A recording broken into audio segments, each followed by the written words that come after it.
This is Fam Electric Ghost, and we're live on the air with Grant Johnson. You're a voice actor. We're going to talk about telling stories the right way, and we're going to hear the heart of your story and what you do. But before we get to that, I always ask any guest on the show a couple questions. What motivates you, and why do you do what you do? What a loaded question right off the bat. Why do I do what I do? I guess one of the things that I've always enjoyed about acting in all capacities is just that it's fun. It's fun, but also it really ties into sort of that human element of everything. We're all human, and what does that mean? Really, it just means that we've all got different things going on. We're all have different experiences, different strengths, weaknesses, flaws, all of those kind of things. And, when you get to act, it's an opportunity to really dive into all of those different facets and Human experience. Yeah. Yeah. It's just like as a writer, it's like Mhm. I'm a creative person, and I talk to a lot of creative people Mhm. on the podcast. And what I've always found is like, I love talking to creators because they're all trying to tell that human story. Right. Like, no matter if you're a painter, you're an actor, you're a filmmaker, you're a writer, songwriter, or author, Mhm. Yeah. like everybody's trying to tell that human story in a different way. And I just love that because I think that's the arts to me are like, that's why I get up, even though I have a day gig. I get up for the arts because that's what motivates me the most. Mhm. It fills up your cup. It's Yeah. a good thing to do. Yeah, the muse is like, I'm always into the Victorians, William Blake and Oh, sure. Looking Glass Self and all that stuff. But I find it's like it's good to look back Mhm. and then be in the present and then look forward. Sure. No doubt. So how did you get into voiceover acting? Like, had you done other types of acting, and then you found this was your niche? I always kind of come back to this story about watching Mrs. Doubtfire back when I was just a little Oh, tiny tyke, Robert and Williams, yeah.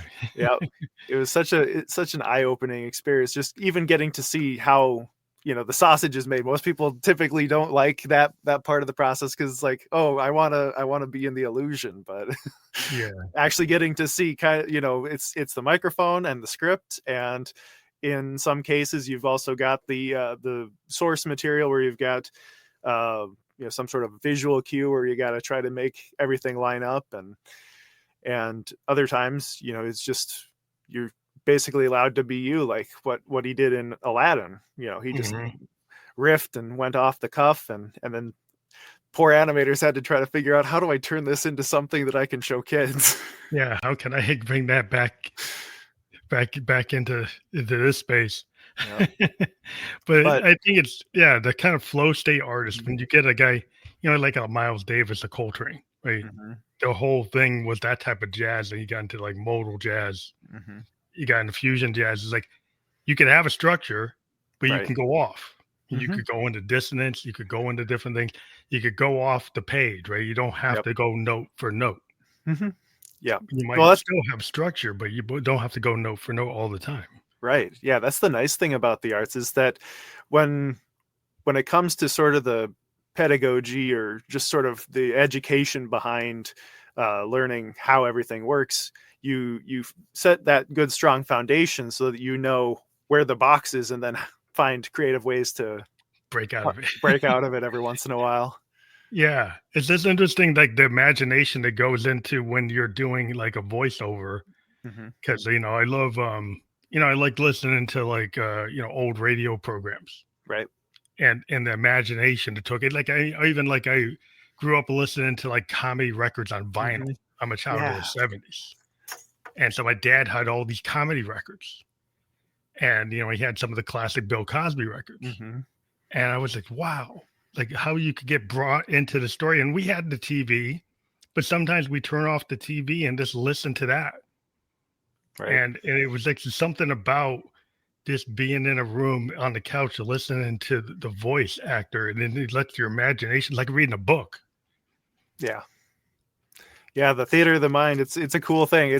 This is kind of my favorite sort of prop when it comes to you know sort of the Foley side of acting, at least with specifically either voice acting or anything that would use that, because you get this crunchy little bag of cornstarch, and I don't know how well that's picking up. Yeah, it's picking up. But that's Foley artists use that for snow. Yeah. Walking through snow. It's like, yeah, it's got the same quality. That nice soft snow that got Yeah, that all the crunch. special effects you used to have in radio, Yeah. did live radio programming. Yeah. They'd have to have, the sound guys there. And I'm into sound engineering. I love analog synthesizers and Yeah. oscillators and like starting with a wave, some with noise and creating something, like Mhm. making something sound like an ocean wave, make it sound like the wind, and do it Right. like not from a tape of the wind, but actually make it create your own wind, Yeah. create your own ocean.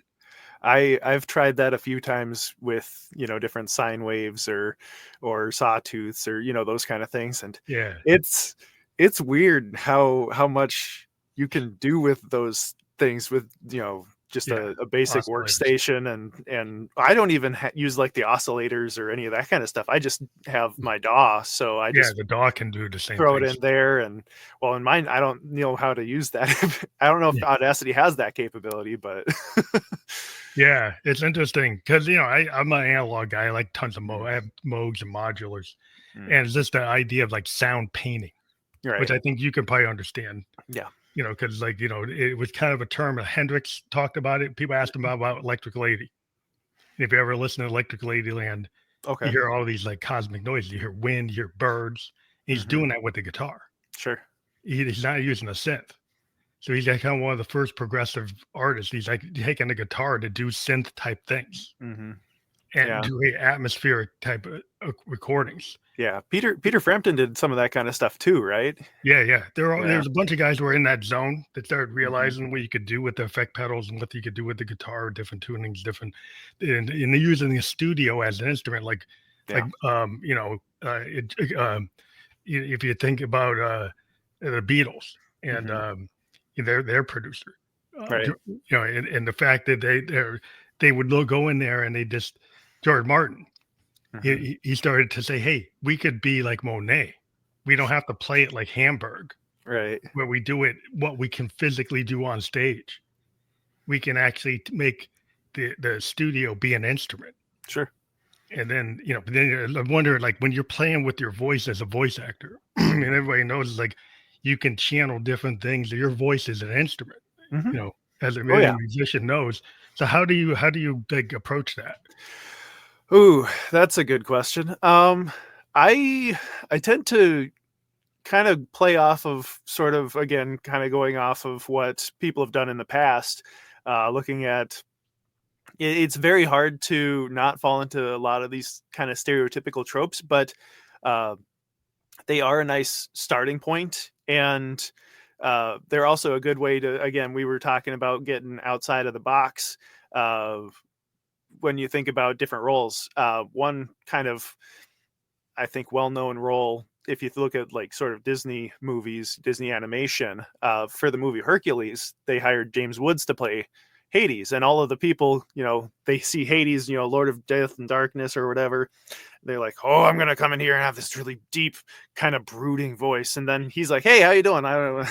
Yeah, he changed the whole motif. Yeah. Like you can approach it and it's like, I'm going to Mm-hmm. radically shift it. I'm not going to do what's expected. Yeah. So I think the cool thing with voice acting is it's a lot of that. You're given 2 or 3 takes sometimes, depending on the audition and who's casting it, and you kind of have to decide, okay, what do I see with this character based off of just what's written on the page here. And it's a good opportunity for you to play with it, decide, do I want it to fall into this sort of stereotypes where if it's a bigger person, maybe they've got a deeper voice, or the same kind of thing with like if they are a smoker or if they're old, young, Yeah. all of those kind of things to kind of Stereotypical stuff. You don't want be, to, yeah, you want to probably don't want to, it's probably like a happy medium. You got to know the director, know the writer, know the piece you're in, maybe have an idea what their tolerance is.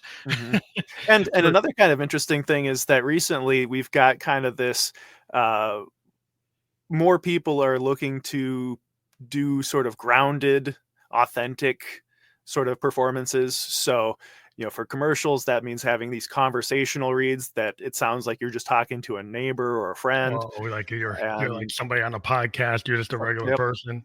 yeah, You're telling not the tell, professional actor. telling somebody about the meal that you had a week ago where something crazy happened, and you basically have to go straight from that mindset straight into, and now I'm telling you about cars or insurance or anything else. Yeah, because you're doing commercial work where you're doing Hmm. commercials. Yeah. Like you're doing like Madison Avenue type stuff too, right? Mhm. Yeah, commercials they're kind of the bread and butter for a lot of voice actors when it comes to the actual, making money side of it, because there's way more commercials Is than that there like the are. day gig is the commercial? Is that the Yep. typical gig is the commercial and then maybe the TV or the cartoon Yep. or the documentary? Yep. Like, is it like, 80/20? I would say probably for most voice actors 80/20 is that's the goal. If there's probably some that it's 100% of what they do. Mhm. But then there's some that either they find different niches, so maybe they don't have to do commercials as much. Maybe they can live off of some of the other pretty repetitive stuff, like I think what is the one category? Not trailers, but promos. Promos. Promos. I think Oh, there's yeah. some people that there's a few voices that they can probably get 80% of their work from promos.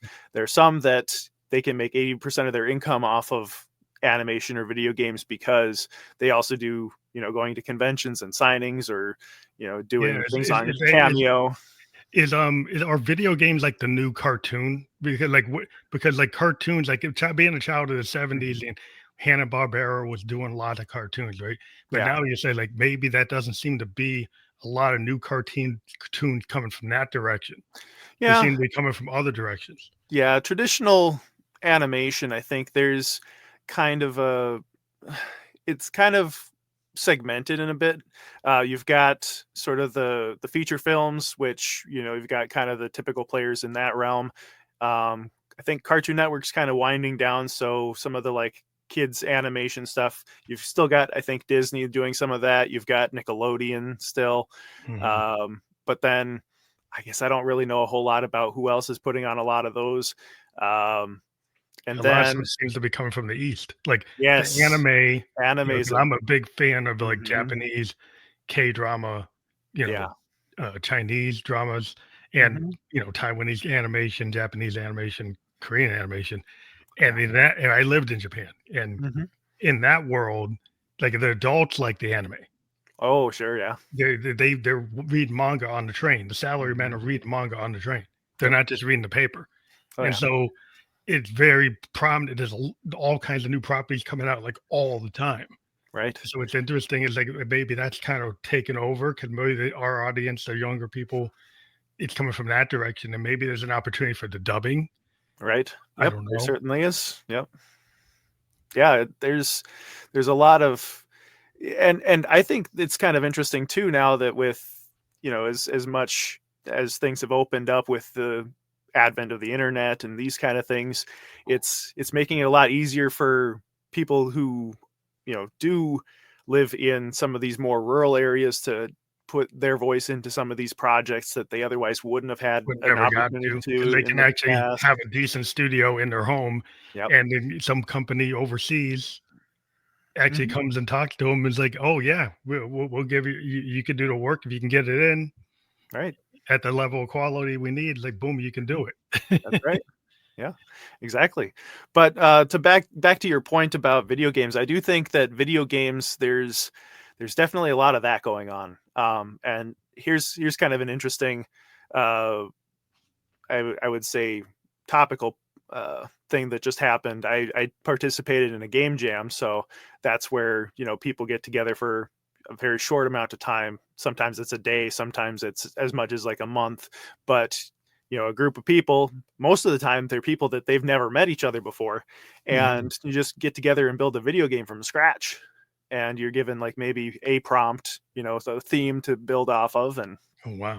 the one that I was in, there were thousands of people who were involved, and I think there was at least 3,000, maybe close to 4,000 teams. And out of all those teams, there was still, I think, 1,700 that ended up submitting something to be judged.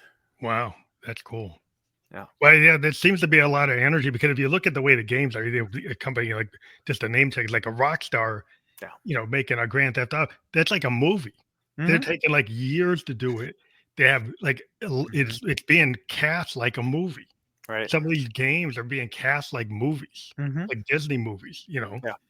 You're And like, they're using all of the emerging technology and all of the high tech stuff, uh, using motion capture, performance capture. So some of the actors, they've even got like either the dots or something on their yeah, face so that they can yeah, it looks have like them. a It reference actually looks point. like an actor. You go into the Mhm. into the video game, and it's actually like a video Mhm. game version of the actor.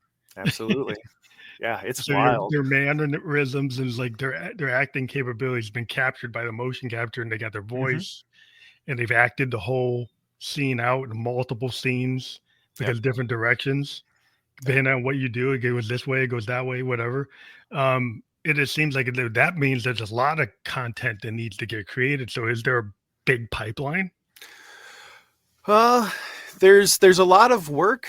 The hard part is getting to work? finding it, getting your name in front of the right people. And the other difficult thing with a lot of, especially these indie projects, is that they're working on, of course, much smaller budgets. Small budget.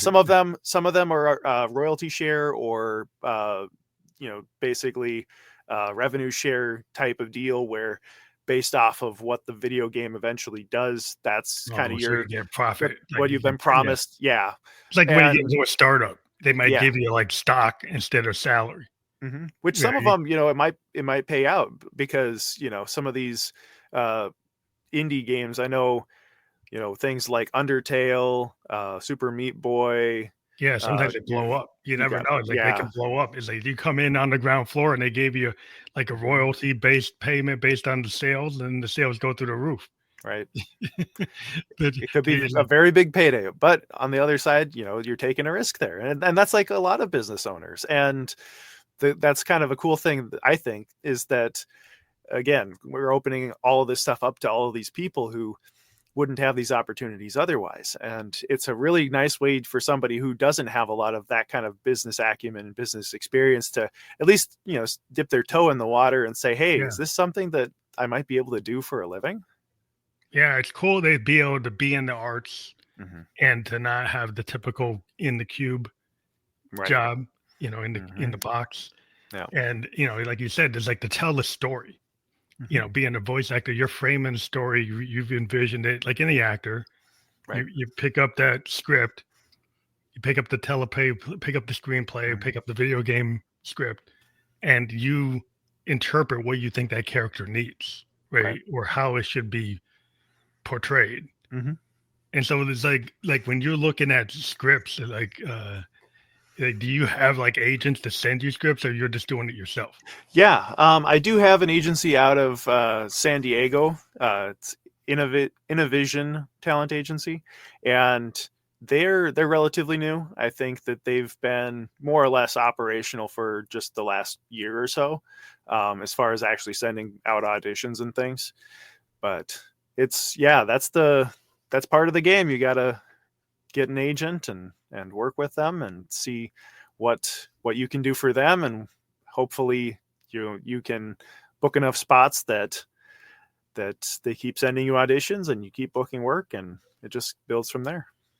Is there a thing where you get like known for a certain type of character? Is there a danger in getting typecast, or is it broad enough because you're a voice actor you can shift your voice to meet whatever the project is? Yeah, I think that kind of ties in with sort of the what we were talking about earlier, where everything's kind of more grounded or authentic recently. So people, there might be a chance that you're getting work because people know about you for the stuff that you've already done. So they're looking to hire you for something similar in kind of a similar vein.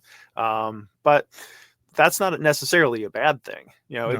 because at the end of the day, hopefully you're representing your true authentic self, and that helps you connect with the audience a little bit more. And again, that If it that makes aligns you to more your vision. bookable. Yeah, if it aligns to like if you're, when you're an artist and you're in alignment with your craft, right? You Yeah. don't feel like I was talking to a guy that was like involved in film, and he kind of got put on something he was not aligned to. It was Mhm. contractual. Right. And he wasn't very happy about it. But it's interesting. He turned it into a podcast, but Mhm. um, but it's interesting. Like if you can find that thing that works for you, that you Mhm. hit that groove, that you're on Yeah. the right frequency, you got the right vibe, Mhm. you know, then it's great. But it's like in terms of I guess the influences you have as a voice actor, like who influenced you? Who are my influences? Yeah, Well, we've already talked about one, Robin Williams. All of the other ones that I watched growing up, there was Jim Carrey. He was kind of an odd duck. You've yeah, got all of the sort of Muppets and Fraggles. So Jim Henson, Frank Henson, Oz, yeah, Dave Muppets, like, Goles, Jerry Nelson, Richard Hunt, all those guys. Uh, and then getting into the other animation kind of stuff. Uh, I'm a big fan of Jim Cummings, so he was in Princess and the Frog and Winnie the Pooh and all sorts of things.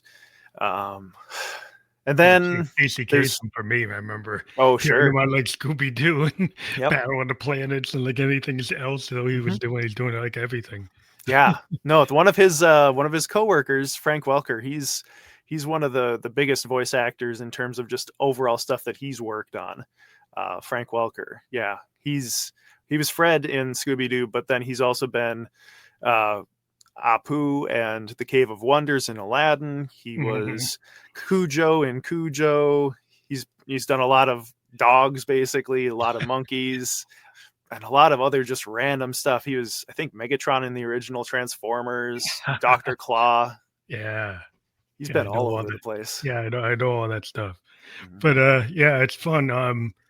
Is this like what makes it an engaging story to you? Like when you get a script, what like really lights your fire? Like this is something you want to do. Yeah. Man.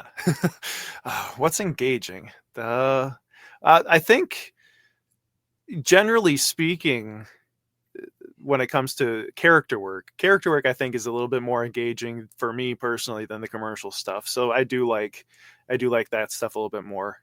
As far as what in particular about either the script or the character, I think sort of seeing the some people will call it the hero's journey. I just kind of call it growth and development, but sort of a dynamic storytelling uh, path where you get to see the person go from sort of this whatever box that they're in and deciding, okay, it's time for me to grow, so what do I need to learn about the world? What's new? What's something else that I haven't experienced or haven't Hmm. put myself out there to. Hero's tale, or they, Mhm. yeah, but it's like that. I don't know, like a that growth Yeah. mindset. Like when you have Mhm. somebody that's like transformative journey. Yeah. Like I remember growing up with the Hobbit. Yep. Oh, there's this little Hobbit, and he's like so powerful in Mhm. this kingdom of all these powerful like creatures. Is like he's able to actually do it, Yeah. and like wow, how could he do that? Right, Yeah. and being a young kid seeing that something like that, it's kind of like revolutionary in your head. It's like Oh yeah. it's not Captain Kirk, it's something Mhm. else. Yeah. Well, and that's kind of a nice little uh moral, to the story, is that it's not courage isn't the absence of fear. Courage is action in spite of it. Yeah, And I think Bilbo and Frodo and all those guys, they do a good job of personifying that. yeah. Growing up with that, that was always Dungeons and Dragons imagination. Being a child of the '70s, like we didn't have the video games till the 2600 came, Sure. right? And so it was like the Legos and the Erector sets and building our own thing, maybe Dungeons and Dragons, Yeah. with a bunch of kids in the basement, Hmm. like coming up with these worlds. And we have been reading The Hobbit, we've reading Tolkien, and we're all keyed into it, buying comic books, Sure. reading all this stuff. And it let our head, it's just interesting today because a lot of kids are like they're being brought into a world of like a Final Fantasy 7, Sure. where they're brought into this world, but they didn't actually go and create that world. Like I Hmm. was growing up with kids with dungeon masters, they were kind of creating these worlds. Right. No, and it seems like that. I mean, I hope kids are doing that. People that creative kids are creating the games, Mhm. So they are building things, Yeah. but just the imagination was like, what if it's not a game? Or what if you could just do that outside the game? Yeah. That's one thing that I kind of like about sort of modern storytelling. We've got all of these different avenues for people to sort of explore their creativity, whether it is tabletop gaming, whether it's audio dramas or audio books, or even reading, physical or digital books, playing video games, watching movies. All of these things give people a different, even just going back outside and, playing with a stick and, Yeah, whatever, pretending it's a sword, or all yeah, of this you stuff. playing that stuff. Yeah, like running around with the cap guns. Like I Yeah. first grew up, people were playing with the little cap guns, trying to be cowboys and stuff, and he just made stuff up. Mhm. And it's just so many things are so guided today. Yeah. I hope I see the kids like out there with their imagination just making it up. Mhm. You Yeah. know, We've got a really nice thing here where I live. It's a children's museum, and it's got a lot of that sort of, wonderment, and basically telling, showing them how the world works as far as all of these crazy things, from sound to physics to, all of this kind of stuff, and just letting them play. And it's a nice way to both be learning something and also sort of uh, just letting your imagination run wild and yeah, turn the express cell phone yourself. off, turn the iPad off. Mhm. Get out there and play kind of the old way. Like like Yeah. I said, with that like a Lego set that wasn't a theme. It was Hmm. just a bunch of blocks, and you had to. It didn't have it. It wasn't a themed set. Yeah. It was just a set with tons of parts, Hmm. and you just came up with you had the theme in your head. Hmm. But today we're so many things are guided Yeah. that I like the world of like unguided. Hmm. Yeah. But Yeah. in terms of voiceovers, like are there there's a kind of an idea whether are they the same or they it sounds like pretty obvious they wouldn't be the same, but Hmm. this idea is all voiceover the same or is there different aspects to it different. Right. Yeah. So one kind of interesting thing with getting into especially professional voiceover is you've got different verticals. So that's all the different types of media that you would be doing for work. You've got commercials, you've got trailers, promos, IVR, corporate narration, interactives, which includes video games, animation, all of these different categories. They, if you want to basically book work in each of them, you should find somebody who's been in it before to at least understand sort of the premise behind, what does a typical read sound like, Hmm. because a Yeah, typical read yeah. for somebody making an audiobook is not going to sound the same as a typical read for somebody doing animation. So uh, having some acting training just in general will open you up to understanding, sort of the performance aspect of it, getting specific training from different coaches who've either done it themselves or who have been like casting directors and seen a lot of auditions and know what's currently working for people and what's not. That tends to help a lot. And then also improv classes. That's another thing that, again, lets people sort of flex their creative muscle and get into a groove and kind of figure out, okay, what can I get away with, what can't I get away with, what does work, what doesn't work, what do people resonate with, what's something that they just kind of say, oh no, I don't want to see that again. But it sounds like that comedic like talent like stand Right. up or being Yes. part of like a comedic group. Hmm. There's like these famous stand-ups and one's like I know Saturday Night Live, but there's a whole another one. It's like I know Hmm. what it is, but I forgot. It's not Mad TV, is it? Second City, Oh, Second City. Yeah. yeah. The idea. So is coming from that perspective a really good place to have like assets from. Oh, absolutely. If somebody went to Second City or wherever that, they do a lot of improv training and then decided, oh, maybe this isn't for me, but I'll try voice acting. It's certainly a possibility. I would say straight that's into that's a that's a mark in the box for rather than against, as far it. as, Hmm. somebody that's looking at getting into voice acting.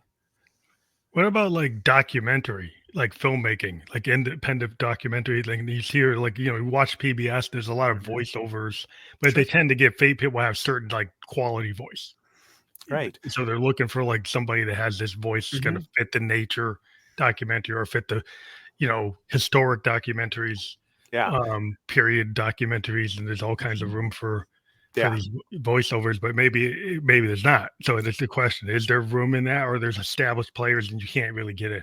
Um, I guess it kind of depends on, if you're working with a production company that makes a lot of documentaries versus like if you're coming in as sort of an independent filmmaker or whatnot, because that's going to sort of determine your network. I think more than anything, uh, having the right network is going to determine whether or not you're going to be able to get a lot of these very specific type of jobs.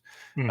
Mostly because the, again, we think of these things, people have or different areas of voiceover or any kind of a role. Well, they'll have these gatekeepers, and the gatekeepers are the ones that get to decide, okay, I'm going to take a risk on this person instead of this person, and here are all of the reasons. And sometimes it's just a matter of, I know this person well enough that I'm willing to take a risk on them. Hmm. And if you're somebody who doesn't have all those connections already, you either have to go out and make those connections or have really good body of work. Because if your work can speak for itself, then then Then there is no risk involved. But if you're kind of an unknown, you don't have a lot of connections, and you haven't necessarily done a lot of work, including training, it's going to be a lot harder to break a in. big slog for trying to, because people have budgets Hmm. and they don't want to risk Yeah. like a production on like the unknown. Yep. Fear of the unknown, because it's going to cut to your bottom line. It's like, are you going to Mhm. be able to get it done? Right. And it So, might cause delays. You might have to hire a replacement because maybe this person wasn't able to perform to your standards. There's all sorts of factors that, yeah, it makes it very difficult for some of these, especially the triple A opportunities, the things that everybody's like, oh, I trying to see work. that, so I want to do that. And it's like, yeah, but you've got the mountain to climb, man. You got to do the work. Well, it's like the 10,000 hours, like any musician, Yes. right? Like you come out the gate when you're 16, like what you're doing when you're Mhm. 16, 17 Yep. is not what you're doing when you're 24, 25, right? Like Right. you put Yep. that, team, you think about like a jazz musician, they get to a certain level, Hmm. right? And then you're at the, weather report level. Yeah, So, absolutely. so they can just, so if you get it, but you got to get there. Hmm. Nobody wants to book you when you're not there. Right. Yeah, So, you've got to do the work, and like you said, it's a lot easier if you can start early and if you have kind of a vision of what you want to be doing, because at the very least you can build on a whole lot of adjacent skills, skill sets that it might not be exactly what it is that you're going into, but for voice acting there's a lot of those kind of uh, industry adjacent skills. like, you know are there like apprenticeships? Are well, there things just where you could get into and be kind of involved and kind of have somebody take you under their wing and then you kind of come up? I'm more so speaking about specifically what makes a good performance. So you could be working in radio. There's a lot of people that work in radio that end up becoming voiceovers, and that's partially to do with the fact that they've got experience with both commercials, radio Oh, commercials, because and they were on the radio reading. a lot of reads. They know how to read a script, they know how to break down a script, they know timing, because a lot of things, especially in the commercial world, is, can you fit this into a 30-second? Okay. Yeah, I don't know, I haven't tried it before. Well, people in radio, they've done it day in day out, especially the on-air talent, so they have that level of experience. We just talked about people with improv skills. That's something that's vastly important, and can benefit a lot of actors. There's acting training, so that's either coaching or being in acting workshops and groups, or going to school, being part of either a conservatory or a university that goes over different curriculums. Um, Beyond acting, I think music's a really big thing that actors can uh, benefit from, because when it comes to acting, there's kind of that idea of a triple performance. threat. Yeah, the If you're performance. you Yeah, can you can act, you can sing, and you can dance. Well, you need to they, know how you need to know music in order to sing. So, well, also, it's a stage craft. hmm. Musicians tend to have to be on stage. Yep. They got to get it done in a short form. Like a Mhm. song Yep. is kind of short form compared to a play, Right. right? So you get it done in like 3 minutes, 4 minutes, 5 minutes, 2 minutes, right? Mhm. And if you can actually connect to an audience, you can actually complete the song, Right. and you've done it how Mhm. many times? If you're a singer, you've been on stage where you've been, whether you're in a play, whether you're Mhm. actually singing in a coffee shop, if you've done it and Yep. you've done the work, then you know about the timing. Like the whole thing in Mhm. music is like the hook. Yeah. Some songs have 5 hooks. You got a hook is a so I think the idea of getting that hook and be able to do it in a concise way with your producer is like, we got to get this take done. We only got the studio Mhm. for another week. Right. Right. There's still the time constraint Mhm. to Yep. actually get the performance done so we can put it on the album. Right. Yeah. Yeah, it's important to make sure that you're hitting those deadlines, and that again, you've got the chops to be able to pull that off. Yeah, it's super important to, just have that situational awareness, I guess, Mhm. to be able to know, Yeah. like you said, the improv must be really amazing because Oh it's like for a lot of musicians, it's like, if I go with a group and I don't got to give them the chord chart, yeah. if I Mhm. just play the song, the first like couple minutes of the song, Yeah. even like, they pick up on the key, I don't got to tell them. Like a lot Yeah. of times, like when, they can just pick up on it. If I don't have to go and tell them, like, here's where everything is, then it's like, then I feel more comfortable. I'm probably going to pick that guy to be in the group. Right. you Absolutely. know, Yeah. it's the chemistry, it's the vibe. Yep. Like if you can vibe with the moment, and Mhm. I think if you're an improv guy, you're probably going to be able to pick up on it real quick. It's like, okay, this is what this is, Right. right, and it fit in, right. Mhm. Yep. Yeah, the whole yes and concept, basically taking a concept and building off of it. Yeah. Yeah, it's Yeah. big. So in terms of like what you prefer, like we talked about the 80/20, Yeah. and what you personally have worked on that really made you like feel like this is why you do it. Yeah. Oh, that is a good question. So the reason why, so again, kind of going back to that whole the human element and getting to connect with people. Generally speaking, the live audience, so the live stuff that I've done has been probably the best because you get immediate feedback. Hmm. And I've had, it's not necessarily stuff that I've been paid for in the past because, I did it in college and I was part of the ensemble or, what have you. But all of those live, especially musicals, Hmm. those are kind of the things that I've enjoyed the most. Yeah, And because you get that that, immediate. Because it's like what a musician loves is like when you get oh yeah. on stage, you're in that club, you're in that Hmm. coliseum, whatever, wherever you are on stage, being able to get that immediate feedback. Like I talk to writers, and it's like, wow, it takes a couple weeks, it takes a couple days, it takes a couple months to know it did it work. Hmm. If you're a musician, you're like, if you're a comedian, Yeah. you know it worked. You're like, that joke didn't work. Yep. You're immediate making a correction. If you're a musician, it's like, oh, this isn't going over. Let's switch to another. Yep. Yep. And then mental note, and then you gotta take it back to the wood shop and just keep hammering it out until something clicks, and then, oh, so this is what's funny about that. Yeah. Yeah, Hmm. that must be an amazing experience. But when you're with a troupe, it's like the connection. Like Hmm. it's like Oh when yeah. you're in a band. Like, Hmm. and I was talking to a film director. It's like when they do a scene, and the lighting guy, the guy with the storyboards, like the Hmm. videographer, the cameraman, Yep. they all got to be in sync. They all Yeah. got to kind of like the band. They got to be in tune. It's like, oh, they're hitting it tonight. No, they're not. The Yep. bass player's not running on 8 cylinders tonight. Hmm. It's a little off. It's like this is not the best. But when you're actually all doing it, Yeah. right? And do you have that same thing? Do you have a team or is it just you? So for all of the live stuff that I've done, mostly it's been with some sort of ensemble, Uh, since I got into more of the voice acting side of things, there's not quite as much of that. Occasionally you might book a job that, especially if it's a character uh, deal, could be for animation, could be for some sort of an audio drama. there's a better chance that you might have a table read. And if you Hmm. do that, then you can kind of sort of get a feel for what everybody else is like in the group. And that's nice when you can have those kind of opportunities. But um, especially nowadays, it's very much so a lot of, you record this on your own and then you wait for the feedback. And if you get the feedback, then it's okay, I'll give another crack at it. And but you have to, for the most part, just kind of imagine it on your own and So say, it's kind of okay, isolated. You this don't is, get to see the full picture. You're yeah. kind of seeing a piece of the picture, Hmm.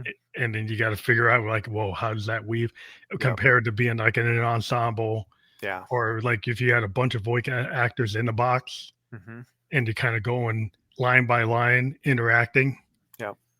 That Yeah. that probably doesn't happen all the time. Yeah, no, it used to be very much that all of the actors would be in the same room and they'd all have their own microphone and they'd be riffing off of each other and recording things like Walla, where you've got just kind of the general background noise. But yeah, nowadays it's very segmented. It's just you and maybe the director, and it's nice if you get an opportunity to actually play off of somebody, even if Yeah, even if I wonder. it's just I another wonder if read, people will start to realize there's something about that chemistry that maybe you want to bring some of that back.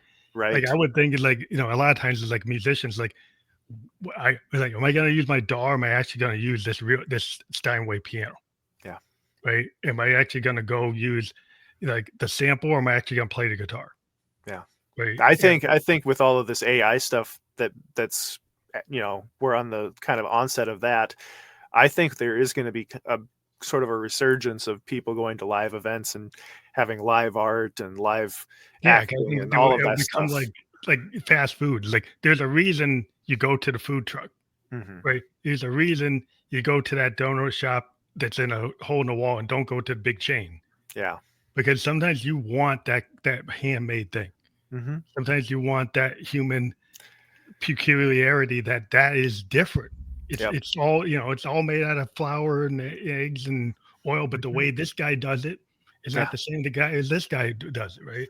Yeah. You've got your cookie cutter thing that, okay, that's great every once in a while, or even if that's kind of a staple for you. But there's a reason why you seek out the other things, is to treat yourself, and it's it's not in the ordinary, and it's Yeah. unique. That's the coolest thing about live performances, is that it's never going to be the same again. Yeah, it's the craft. Even if everybody tries to do it the same, it's not going to be the same. And if you miss out, you miss out. There was one show that we did at a community theater, Clue the musical, and if you've ever played the board game Clue, you know how it Oh yeah, works. You yeah. get to pick out a murderer and a weapon and a location, and we got to do that for every single night. And there was one of the cast members was never picked as the murderer, and it's crazy because we had to prepare, be prepared in case anybody was the murderer. But in order to get to that point, we all had to rehearse and get all of our lines memorized. And so that was one monologue nobody ever got to hear in a performance, just those of us that got to witness it in dress rehearsals. Hmm.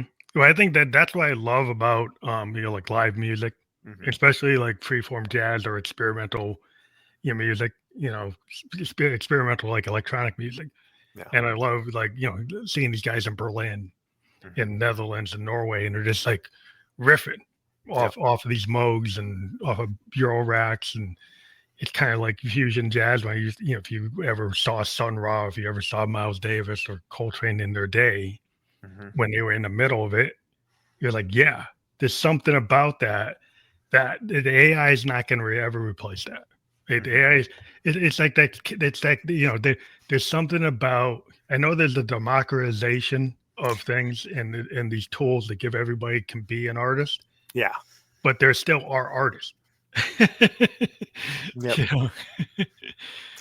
Well, and that's the one thing that I don't, at least right now, there's not a lot of, especially, yeah, art or even the like voice clone things that they are out there right now. There's not a lot of them that know how to improvise. And even if they Mhm. do improvise, it's not going to be to the standards that I think a lot of people Want want yeah, them to be.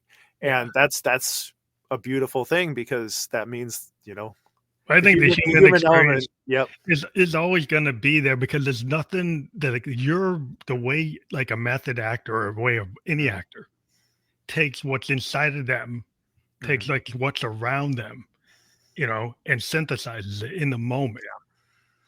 It's like computers don't have a soul, and Right. they can try to mimic soul. Mhm, But being if you want to play Delta Soul, you got to be from the Delta. mhm. If you're going to play Delta blues, you got to be from the Delta. It's like, I don't think that machine doesn't know anything about the mud. It doesn't Right. know anything about the heartache. It doesn't know Mhm, anything about that. It can take it to the library and try to mhm. figure out that it understands it, but it doesn't really get it. It's Right. not Led Billy. It's not Robert Johnson. It's not going to do it. Mhm. But Yeah, that's the hope for the future. absolutely. Absolutely. So, like, if people go to your website, Mhm. grantjohnsonvo.com, is Yep. that how they book you? And that's how they see your work? What happens if they connect with you there? Yeah, if they connect with me through my website, I've got my contact information there. I've got my different social media accounts where they can check out, either what's currently going on with me or what's, some projects that I've put out or been collaborator on. Um, you can listen to some of the demos I've got my commercial demo up on the website. I've got my studio sample, which that's this, but without any kind of processing or editing. Mhm. And then I've got a contact form. If for some reason my email is not good enough for you, you can just always just stay right on Awesome. the page and just fill it out and let me know what you got. And hopefully we can collaborate. Yeah, this is awesome. I love to give, a forum for creatives to be out there. And that's why we have the URL of every guest. And that will be fully clickable. Mhm. Right now it's not, but like in the description on Facebook, LinkedIn, and YouTube, the Sure. podcast description, that is fully clickable. And we're on those platforms. So as soon as we're off there, that will be clickable. If you go in there, you can click right through to it. So Cool. I want everybody to realize that we do ask our audience to actually support the people who come on by doing that and checking out, do the further a little work there. Your Mhm. homework for tonight is if you're interested, go check it out. And I want to thank you for being a guest on the Fam Lecter Ghost podcast. Absolutely. Thanks for having me, Phantom. Well, thank you. Well, have a great night. You too.